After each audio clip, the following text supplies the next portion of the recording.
school. Does anybody know Edna or do Edna? According to an Encyclopedia of Arkansas entry, photography had not interested him until his junior year, when he saw an advertisement for a speed graphic camera in Boys Life magazine.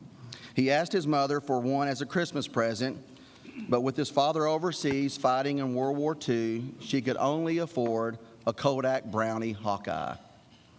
Have any of you seen Fabelmans yet, the Spielberg movie? It's a really cool story about video and photography by Spielberg, so it's kind of a neat tie-in here, I think, to Will Counts. Counts' photographs as an Arkansas Gazette photojournalist, he also worked with the Democrat as well, they would mark his career more than any others. Specifically, his work chronicling the desegregation of Little Rock Central High School.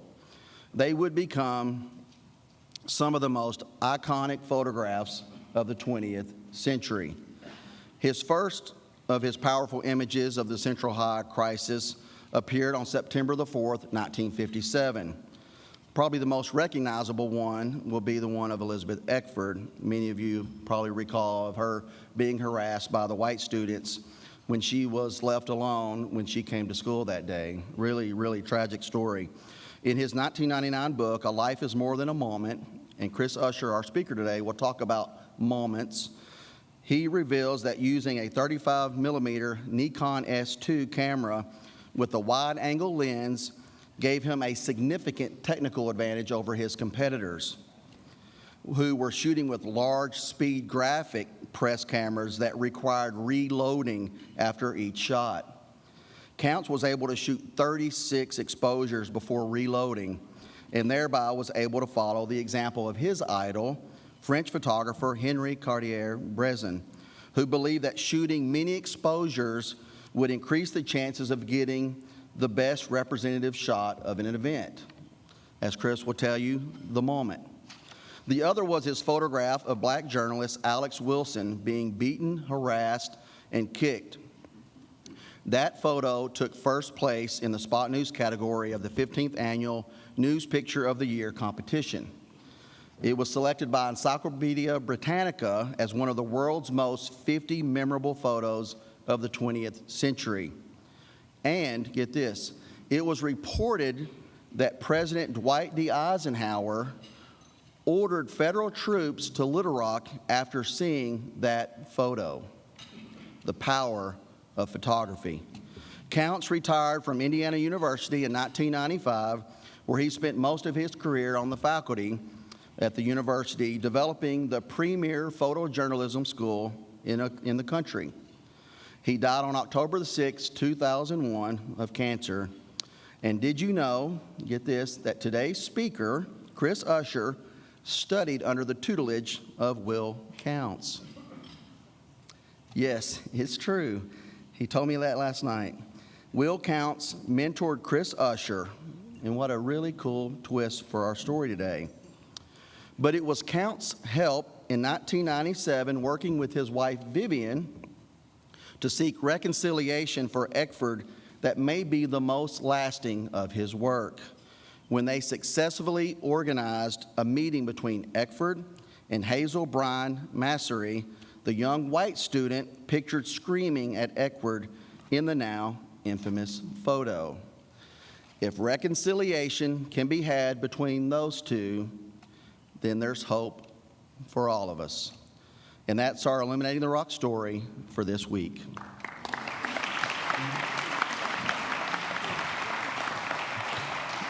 And now I'd like for Michael Teague, who I told him that he can't introduce his good friend Chris Usher if he didn't join. And so thankfully, Molly, who's been on vacation all week, was nice enough to squeeze one more in today. So thank you, Molly, for doing that. All right, Michael, podium's yours. Thank you, Denver. It's an honor and privilege to be a member. It's also an honor and privilege to introduce my friend, Chris Usher, of 25 years. And this is also my punishment. Denver made me speak on my first day. But I'm going to be brief because we have thousands of hours of stories from vans, planes, automobiles, holding rooms, filing centers, cutaways, everything that happens at an event. But, and you've got Chris's bio. If there is a photo award to be had, he has won it. And so at any rate, when in 1998 he came to the White House, I was in the press office. I was the director of the pool, which I dealt with all the photographers and all the reporters in the pool. And so he worked for 3 presidents, or covered 3 presidents, Clinton, Bush, and Obama, and he's also an author and a teacher. But instead of going through the whole bio, I'm going to tell a really short story about February 12th, 1999, when Chris Usher won Pitcher of the Year. And that was the day that President Clinton was acquitted, and we had an event in the Rose Garden. And needless to say, in the press room, it was quite chaotic, as it was usually. And at 5 a.m., Chris Usher is at the door. There's a double door between the press office and the Rose Garden. And if you don't get there early, you don't get the #1 spot. And somebody got there early and got the #1 spot.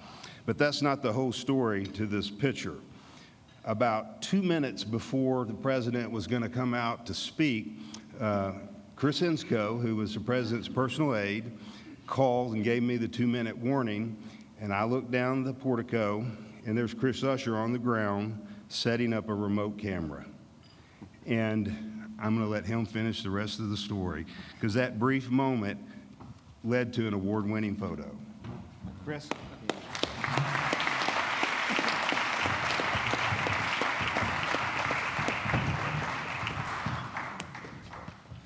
Thank you for that introduction.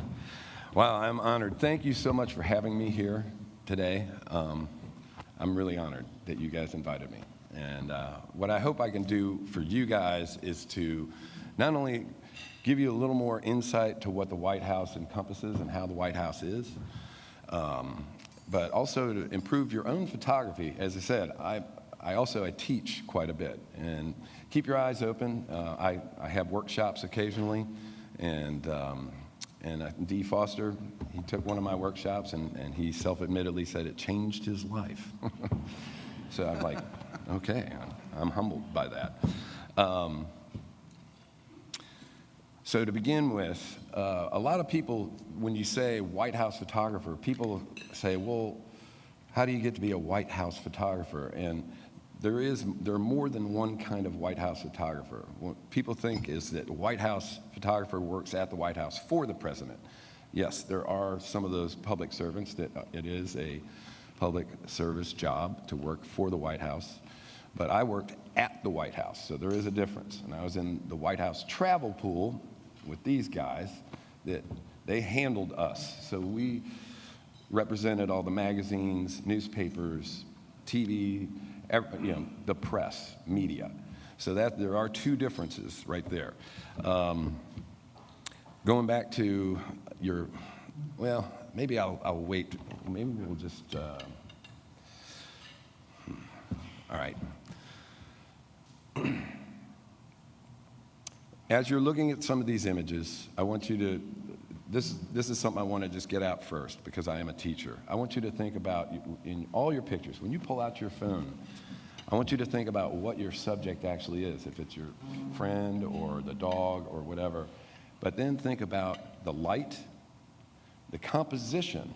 And if you know what rule of thirds is, maybe some of you have had some art and know about rule of thirds, but if you just take a frame and divide it into thirds both ways, like a window, those points where they cross are good places to put your subject. And then the most tantamount thing, and what we talked about earlier, are moments. And these are very important in a picture. And you have to wait sometimes for these moments or put yourself in a position to get those moments. So that's what I was doing with this photograph before. But let's just move along here. And so when I first got to the White House back in 1998, I got there because of Monica Lewinsky. I was doing other business portraiture and that kind of thing, but they needed warm bodies all over the town at the Cosmo Club, at the Watergate, and I started shooting that, and then they liked what they saw, and they asked me to shoot at the White House, and then next thing I know, I'm in the travel pool with a hard pass and living the White House way. A lot of people ask, how do you get to be at the White House? Everyone gets there a different way. That was how I got there. There is no like place that you go and get a degree and then you get to the White House. So when I first got to the White House, I was just like floored by all this stuff that I didn't see in the behind the scenes, so to speak. And, you know, like eyes of a 10-year-old, that's another thing I recommend, is to always look at the world as if you're 10 years old and go, gee, wow, cool. How can I show this?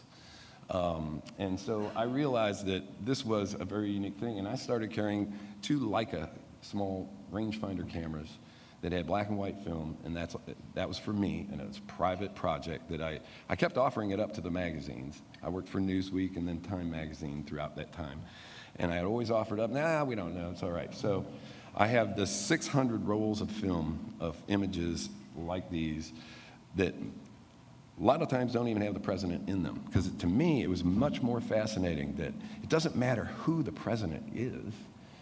Once they're in there, then they have the narrative, and they have a directive, and they're trying to run their whatever, I can't think of the word. What's the word? You know, message, whatever their message is. And in order to have that, when you see the president give a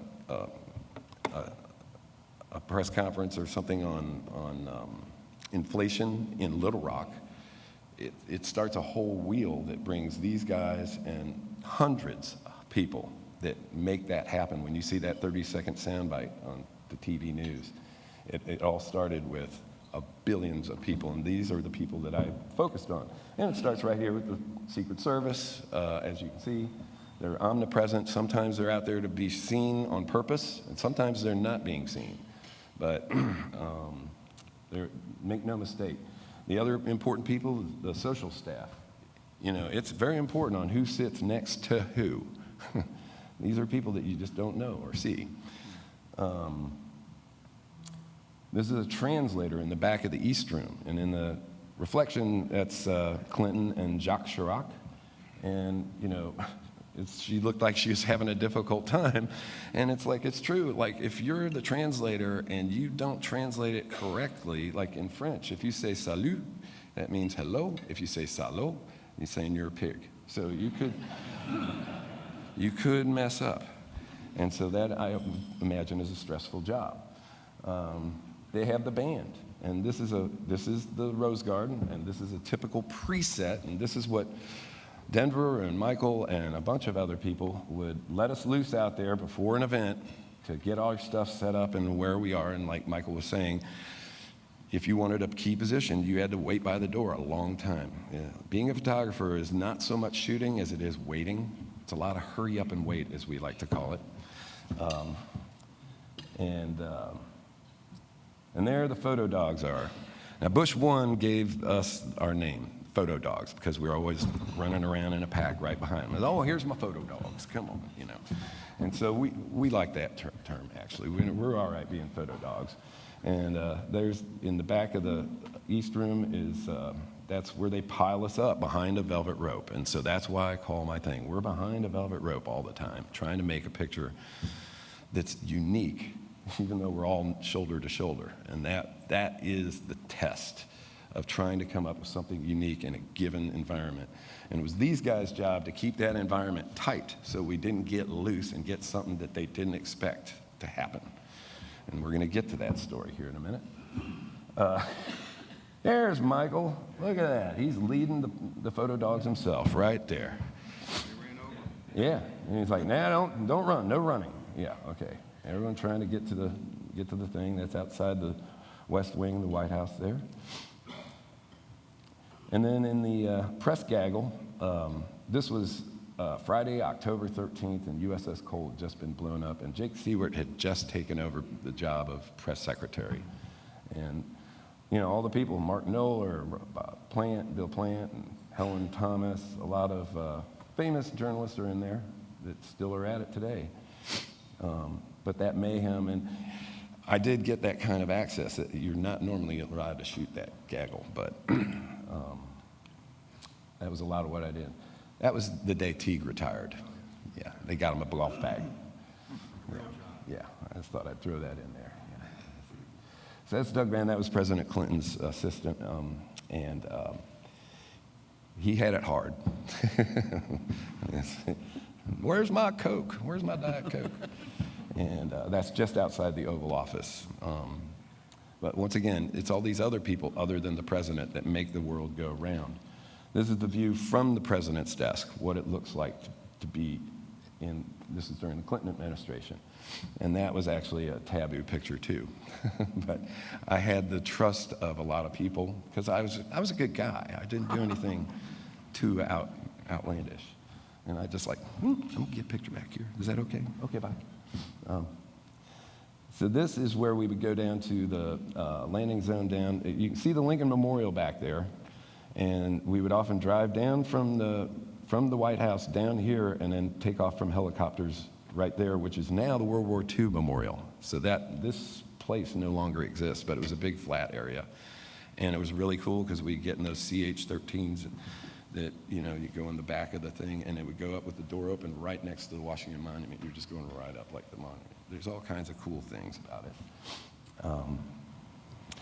The Secret Service and their sweep dogs, they have very, that's a moment, by the way. You see, there's a difference. That's what I'm trying to always look for, is something just a little bit of a moment. This is the who's who of Rapid City, South Dakota. So that was probably the longest greeting line I ever saw at Air Force One. Usually in most cities, like New York City is 2 people. Hey, how you doing? And in Rapid City, and it went farther, but anyway. So once again, these are people that are part of the whole scene. This is the Wall Street landing zone. And, they always have all the fire crews there in case the helicopter does something wrong. Turns out a lot of these guys died in 9/11. I did find the precincts and sent some pictures to them back then. Martha's Vineyard and Major Garrett. A lot of times you don't know when you're watching on TV that he's in Tevas, shorts and Tevas. So I call that Major Teva.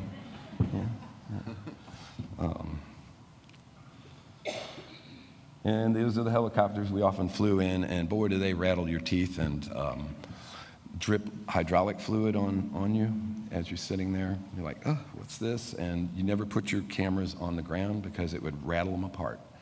I had, those big lenses, the 300-2.8.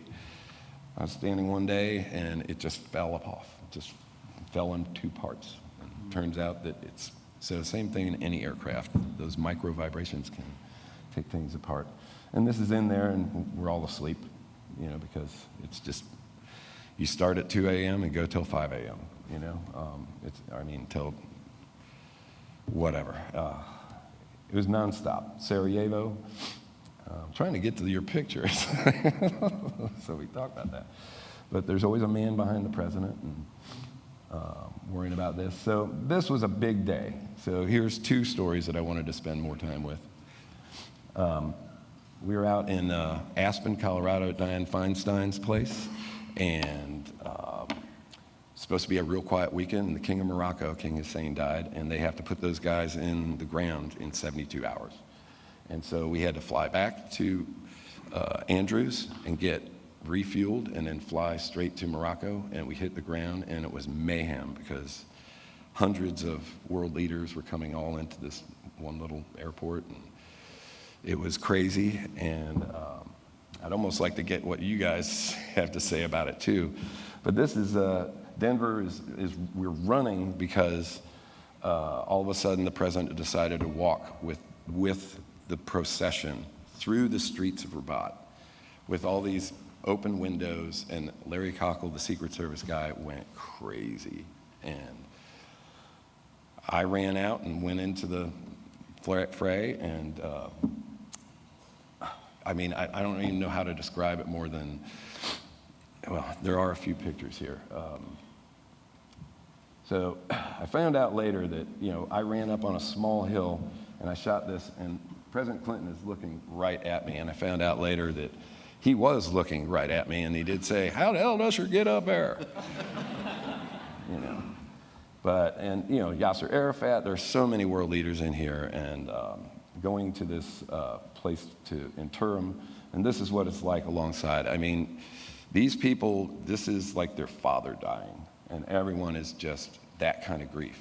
as if it's their own father. It was crazy, and billions of people. And we ended up on top. I saw these people on top of the mausoleum, and I got up there, and I guess I just climbed up there. And then this is a Secret Service agent, Ernesto, coming up saying, "Man, we're leaving. You got to get down. Let's go."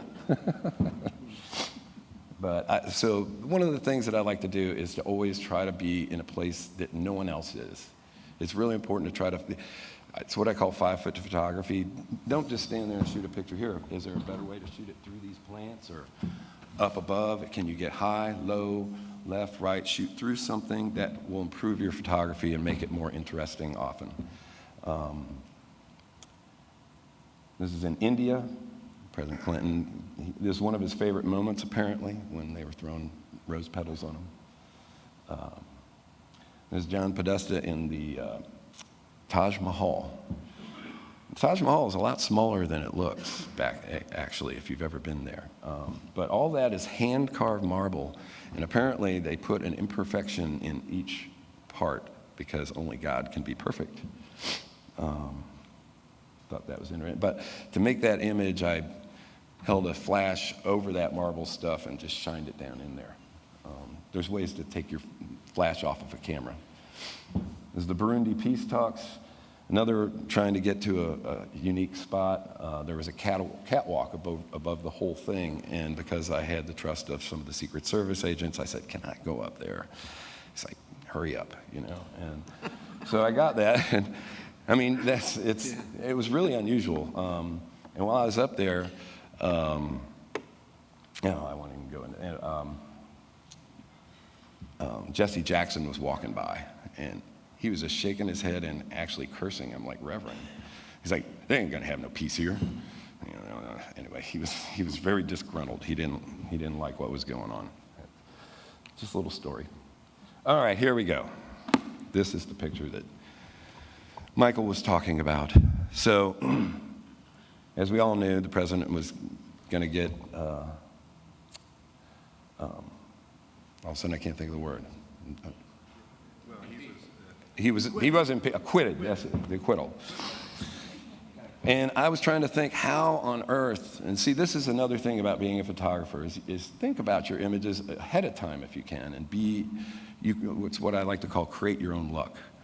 And so the night before, I was like, man, it's going to be just like this, and it's just going to be the president at the podium like this going blah, blah, blah. And that's the picture. What picture is that? How can I get it? And I always knew that whenever he turned away to go back to the Oval Office, that's when you could see the emotion on his face. So that's looking for the moment. You know, when you're up at the dais, you're not going to have a moment. You're on blah, blah. And then he would go back, and I always noticed that he would be like, man, that was tough. But you could only see this. So I got there early. I brought a remote camera and a little stand, and I was going to put a remote camera on a little stand by the tea set, by the door to the Oval Office, to get him coming back. And I got there early, as Teague said, there at 5 a.m. and got that first slot, ran out there, got the center position, and then ran back and started putting that thing up. And then a few minutes later, long time goes by. No one said a thing, but no photographer likes to get beat. And this guy named Harry Hamburg, who shot for the Philadelphia Daily News, was an old timer. He was standing at the cut position, and the cut position is off to the one side. There's a center position and a cut position that's off to the one side. And he could just see my little stand in there, I guess. But then what he really saw was that I was going to beat him. Nobody liked that. He's like, and then he just starts having a conniption. It's in my shot, it's in my shot. And then you got to move it, you know. And so, and then Julia Payne, there's some other people that were involved. And she's like, you got to move that, you got to move that. And I tried putting it in the bushes.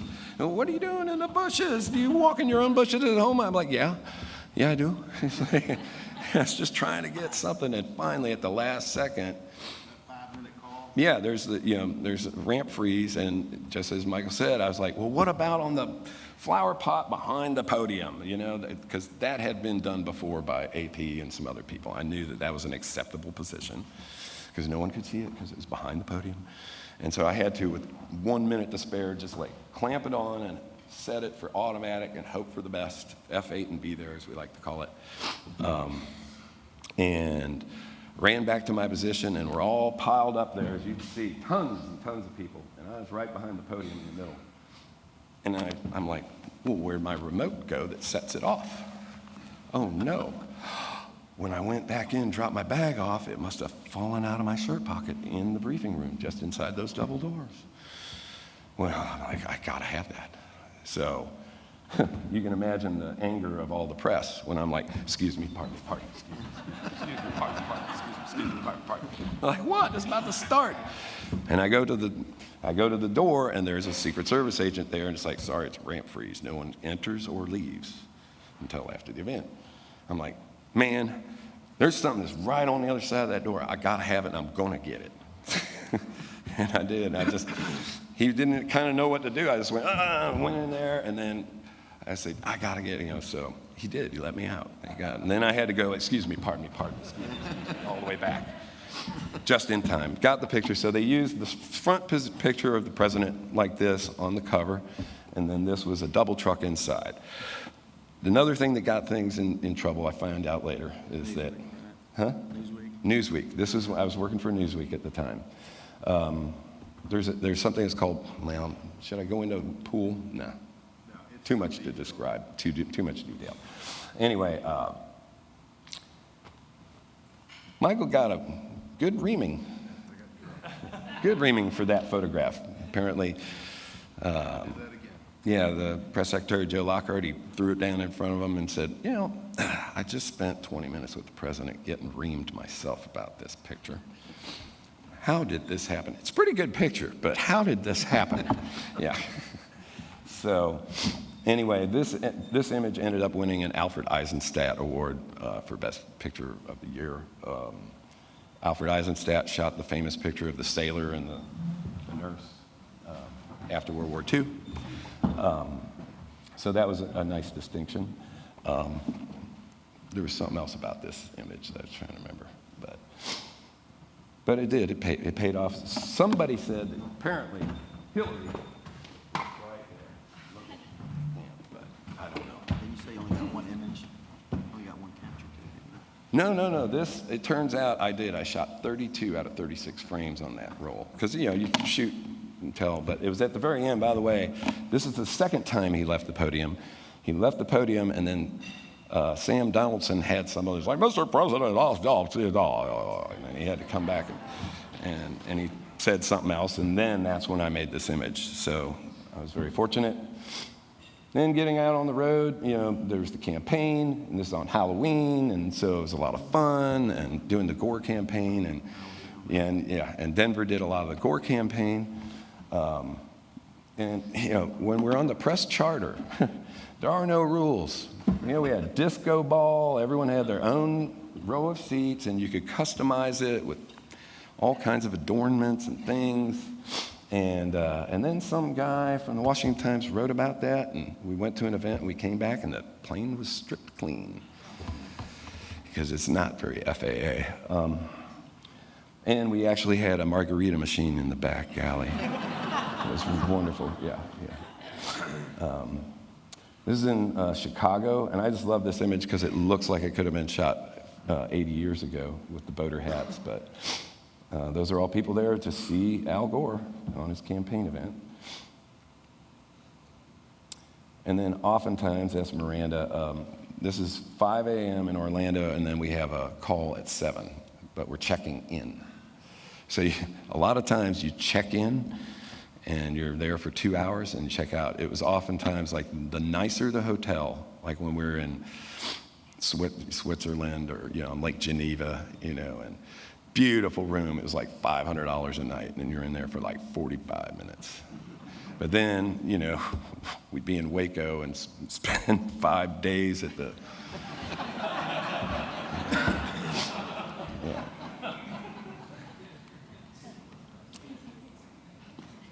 A few days before the election, we're in Pittsburgh, and I was with 2 other world-class photographers, and we had left the bubble, so to speak, and gotten outside of the event to go to dinner somewhere with a guy in town. We were on our way back. We were almost late. I saw this, and I was like, stop the car! And they're like, no, and I ran back, and I'm like, I had to run back 100 yards. And this is before digital. It was really difficult to shoot film nicely, and with high, without using high grain technology. Anyway, ASA. And so I had to shoot. I shot like 10 frames, and one was sharp because I'm sitting there going.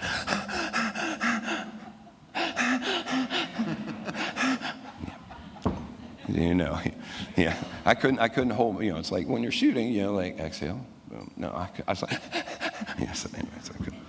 But apparently I gave a print of that to him, and apparently he has it on his mantle in Tennessee. He likes it. So this was when he was governor.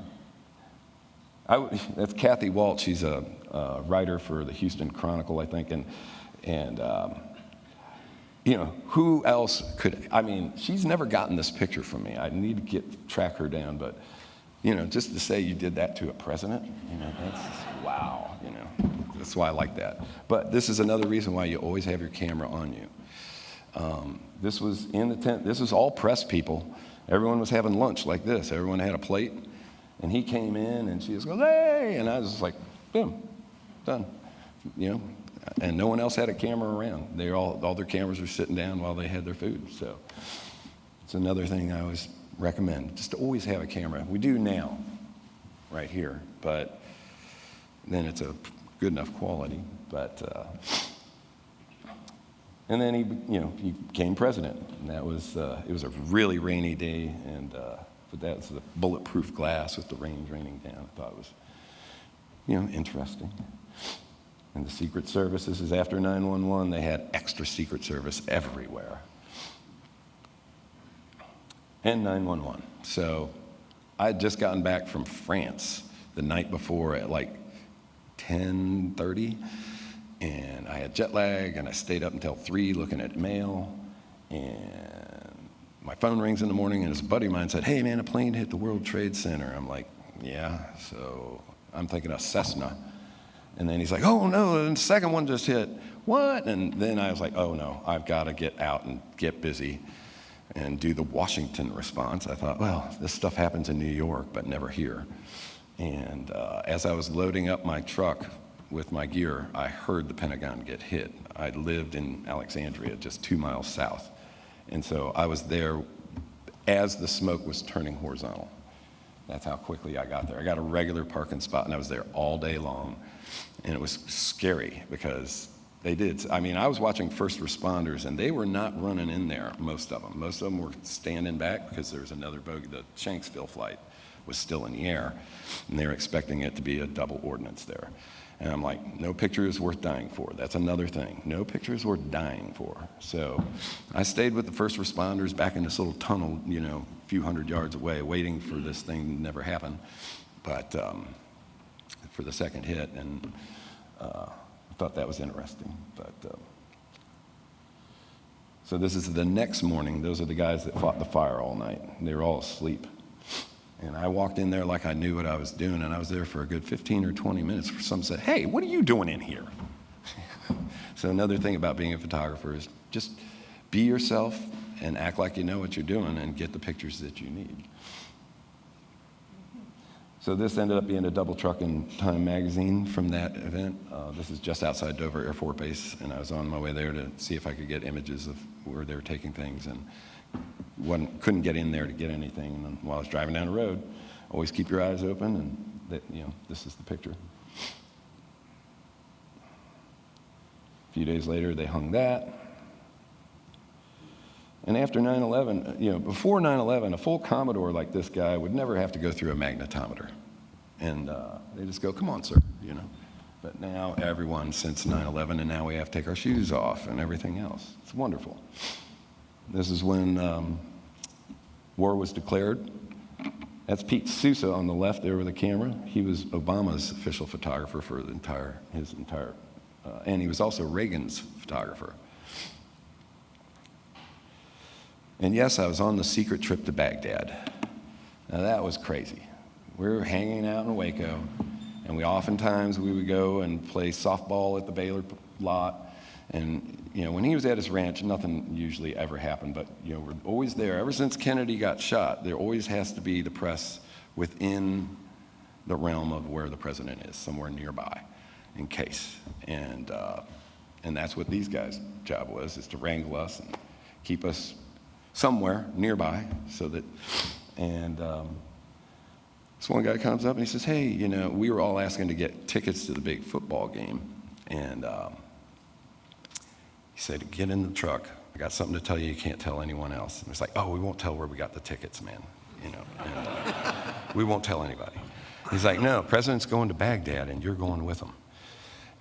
And it was me and two other photographers who were like, yeah, right. This is like a ruse to get us. It's like, meet at the Baylor softball lot at 6 p.m.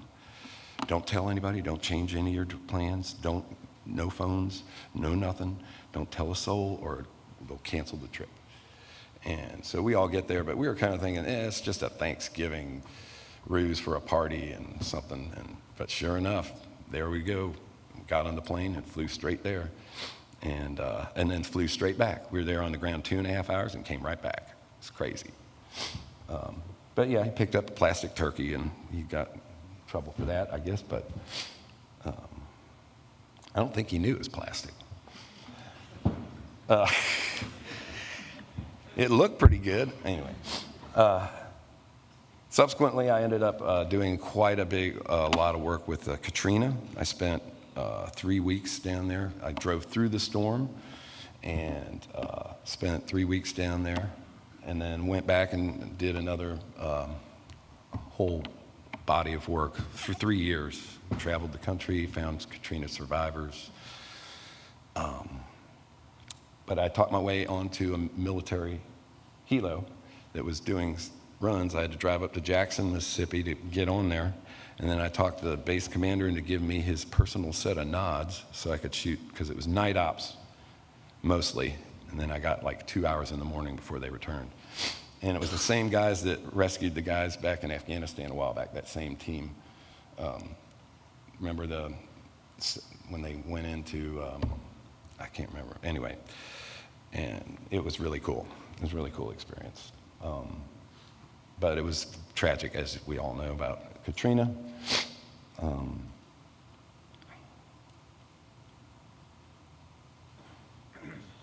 This was with a night optical device, and she is crying because they brought her dog up into the helo. They brought her golden retriever up, and that's why she's crying in happiness, actually. A lot of people did not leave because you could not bring your pets. And they would force you, and they'd say, well, here's a boat, get on, but you can't bring your dog. And she was one of those. And she said, well, I'm staying. And she and her husband had a bathtub of water, and they promised not to even speak to save moisture so that their dog could drink and they could drink. And then the helo came at night, and they said, can you bring my dog? He's like, yep. Went right on down and brought the dog up. So that was pretty poignant. And that's the one thing that came out of Katrina is pet rights. So now you can, in those situations, take your pets with you. So this is Obama's very first day in office, and he's going to sign something. And so I made the cover of the New York Times, shooting, that's me in the middle, shooting the pin, the first pin on the first thing. And that's the picture that I got. And that's just me in India with fun people. That's pretty much all I wanted to show you. And now I want to spend time with the Q&A and talking more about some of these images. Do you guys have questions about some of these images and about how the White House works? Oh, don't be shy. Yes.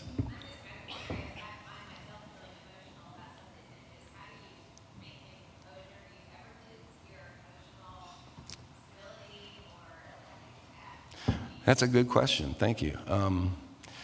It's interesting in a way, and I'll never forget my very first experience when I was working at a small newspaper in Ohio, just out of college, or it was actually an internship while I was in college. And there was a T-bone wreck, and some guy was smashed into a car, and they had used jaws of life and cut him out, and he was totally dead. And I sat there and shot all that, but you kind of feel like you have this, like, being behind a camera is kind of like a screen that saves you for a bit when you're seeing that kind of trauma.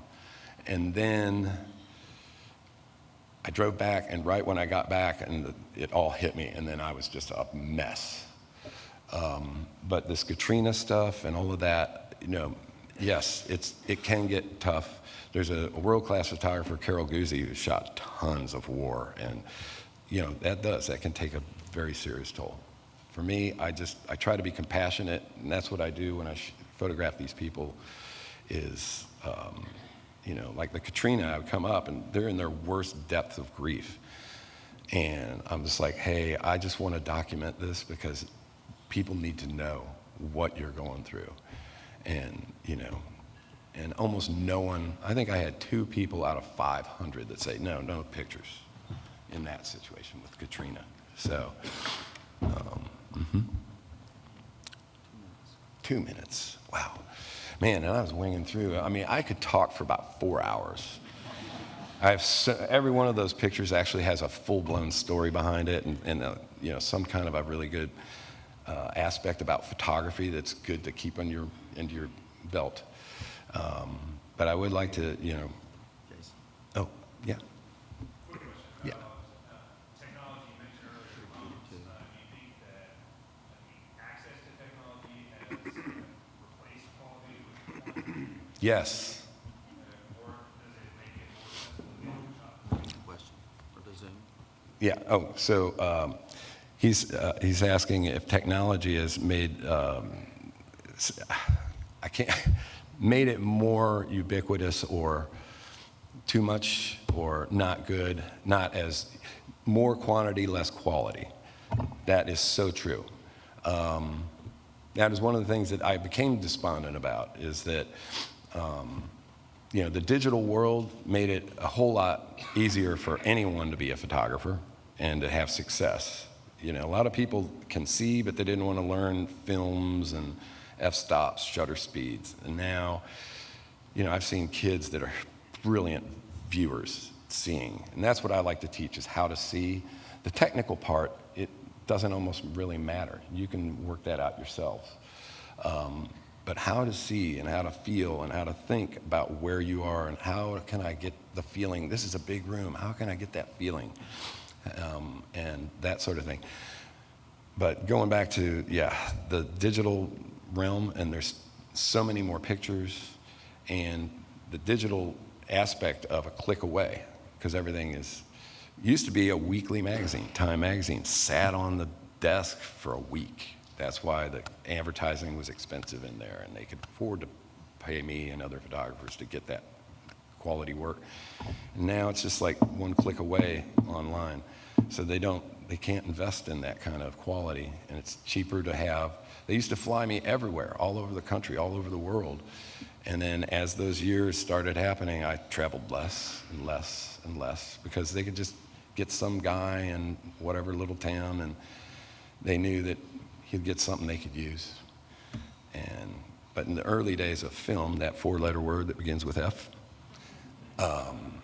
you had to be within a half of a stop, or it was unusable, oftentimes. And so that's where I cut my teeth. They want to send me all the way to Seattle to make sure that I brought home some bacon, and now they can just get it anywhere. And now it's like Shutterstock. It's like you don't even have to, it's crazy. Yeah. Mm-hmm. Quick one. Sure.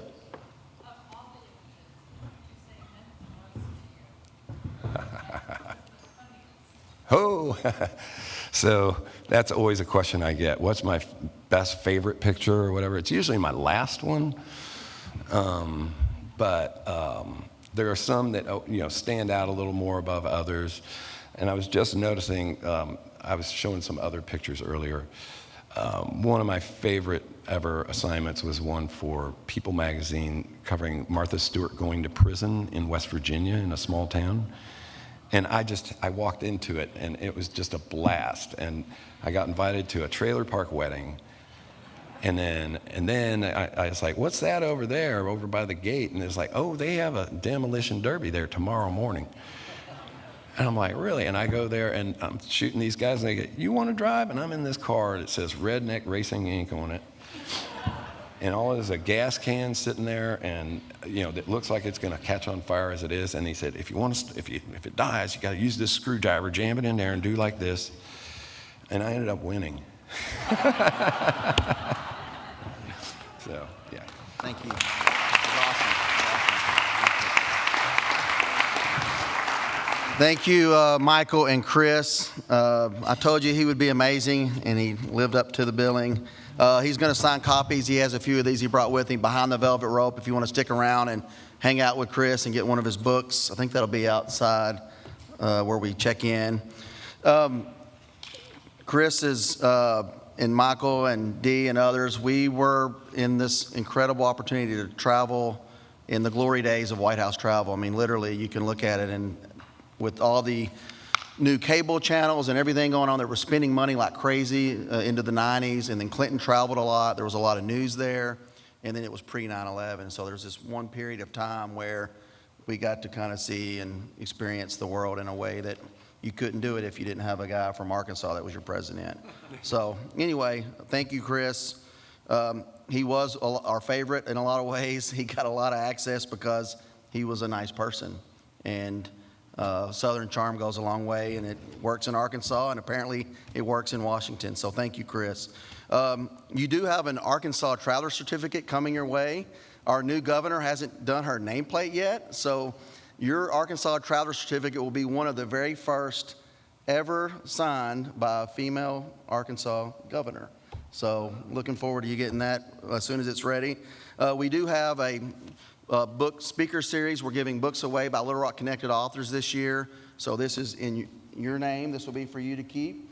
And we will give a series of books to all of our Little Rock School District area resource centers and libraries at the end of the year in the name of all of our speakers. So thank you for being a part of this. I appreciate you, Chris. And then, thank you. Next week, author Ashley Merriman, like this week. Don't miss it. See you Tuesday at the Clinton Center. We are adjourned.